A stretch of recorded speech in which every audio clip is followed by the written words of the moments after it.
Welcome to దృశ్యం news. Nizamabad జిల్లా డిచ్పల్లి మండల కేంద్రంలోని కేఎన్ఆర్ గార్డెన్లో జిల్లా ముదిరాజ్ మహాసభ నిర్వహించారు. కార్యక్రమానికి ముఖ్య అతిథిగా కాసాని వీరేశం జాతీయ ప్రధాన కార్యదర్శి హాజరయ్యారు. సందర్భంగా ముదిరాజ్ కులస్తులు ఆయనను ఘనంగా సన్మానించారు. ముదిరాజ్ మహాసభ జాతీయ ప్రధాన కార్యదర్శి కాసాని వీరేశం మాట్లాడుతూ ముదిరాజ్ కులస్తులందరూ తమ కుటుంబ సభ్యులను ఉన్నత విద్య వరకు చదివించాలని మరియు ఆర్థికంగా రాజకీయంగా చైతన్యం పెంచుకోవాలని కోరారు. చట్టసభల్లో సామాజికంగా వెనుకబడిన ముదిరాజ్ కులస్తులను బీసీడీ గ్రూప్ నుండి బీసీఏ గ్రూప్ కు మార్చాలని, ప్రభుత్వాన్ని ఎదిరించి పోరాడడానికి ముదిరాజులందరూ ఐక్యం కావాలని కోరారు. ప్రభుత్వం బీసీ రిజర్వేషన్లు 42% ఇస్తే అందులో ప్రధాన వాటా ముదిరాజులకే ఉంటుందని అన్నారు. 1978 రిజర్వేషన్ చట్టం అమల్లో కులగణన జరిగి బీసీ రిజర్వేషన్లు ఏర్పాటు చేశారని అన్నారు. ఇప్పటి నుండి బీసీ కులస్తులు ముదిరాజుల కుల గణన నిర్వహించలేదని, దీని ద్వారా ముదిరాజులకు తెలంగాణలో బీసీడీ గ్రూపులోనే ఉన్నారని అన్నారు. విద్య, ఉద్యోగం, ఉపాధి లభించడంలో అన్యాయం జరిగిందన్నారు. చట్టసభల్లో ముదిరాజ్ కులస్తులు జనాభా దామాషా ప్రకారం తెలంగాణలో 26 మంది ఎమ్మెల్యేలు గెలిచి తీరాలన్నారు. డాక్టర్ అంబేద్కర్ రాసిన రాజ్యాంగ విధానం ప్రకారం బీసీ రిజర్వేషన్ పొందడానికి బడుగు బలహీన వర్గాల, మైనార్టీ కులాల ఐక్యత కలిగి ఉండటం అవసరమన్నారు. తెలంగాణ రాష్ట్రంలో ముదిరాజులు చేపలు పట్టే వృత్తి ద్వారా ప్రత్యేక సంఘాలు ఏర్పాటు చేసుకోవాలని సూచించారు.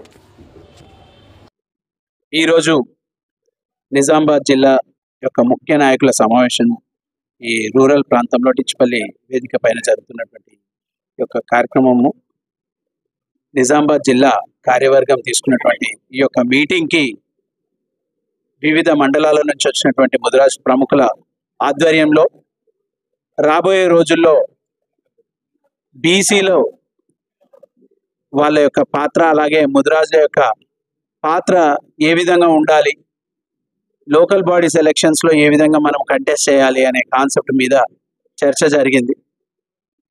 బీసీ రిజర్వేషన్ బిల్లుని తీసుకొచ్చినటువంటి ప్రభుత్వాన్ని, అలాగే ప్రభుత్వానికి మద్దతు ఇస్తున్నటువంటి అన్ని పార్టీలకు కోరేది ఏంటంటే, చట్టసభల్లో బీసీలకి రిజర్వేషన్ వచ్చే కార్యక్రమం ఏదైతే ఉందో దాంట్లో భాగంగానే మీ యొక్క చిత్తశుద్ధి ఈ లోకల్ బాడీస్లో మీరు ఇచ్చే టికెట్లను బట్టి ఉంటుంది. దాంట్లో భాగంగానే ప్రతి గ్రామంలో కూడా ఈ యొక్క జిల్లా మరియు మండల కార్యవర్గాలు గ్రామ స్థాయిలో పర్యటించి అక్కడ ఉన్నటువంటి కుల సంఘ పెద్దలతోటి చర్చించి ఖచ్చితంగా ఒక వ్యక్తిని ఎన్నుకునే విధంగా ప్లాన్ చేసుకొని ఈ యొక్క లోకల్ బాడీస్లో సర్పంచ్లు కానివ్వండి, జెడ్పీటీసీలు కానివ్వండి, ఎంపీటీసీలు కానివ్వండి, ఇవన్నిట్లలో కూడా అత్యధికంగా సీట్లు గెలుచుకోవాలంటే అందరి యొక్క మన్ననలు పొంది అక్కడ ఉన్నటువంటి మంచి నాయకుడిని ఎంచుకునే ప్రక్రియను ప్రతి గ్రామం నుంచి ఐడెంటిఫై చేసే కార్యక్రమాన్ని ప్రతి జిల్లాలో ఆ యొక్క జిల్లా ముదిరాజ్ మహాసభ తీసుకునే కార్యక్రమంలో భాగంగానే ఇక్కడ కూడా నిజామాబాద్ జిల్లాలో ఈ యొక్క కార్యక్రమాన్ని తీసుకుంటున్నారు.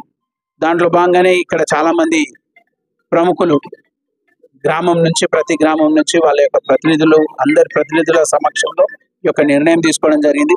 దాంట్లో భాగంగానే చాలా రోజులుగా బీసీడీ నుంచి బీసీఏలోకి ఏదైతే జీవో ఉందో, జీవో ఎంఎస్ నెంబర్ 15, ఆ జీవో ఎంఎస్ నెంబర్ 15ని ఖచ్చితంగా అమలు పరిచే విధంగా రాష్ట్ర ప్రభుత్వానికి ఒక రిప్రజెంటేషన్తో పాటు ఆ రిప్రజెంటేషన్లో ఏంటంటే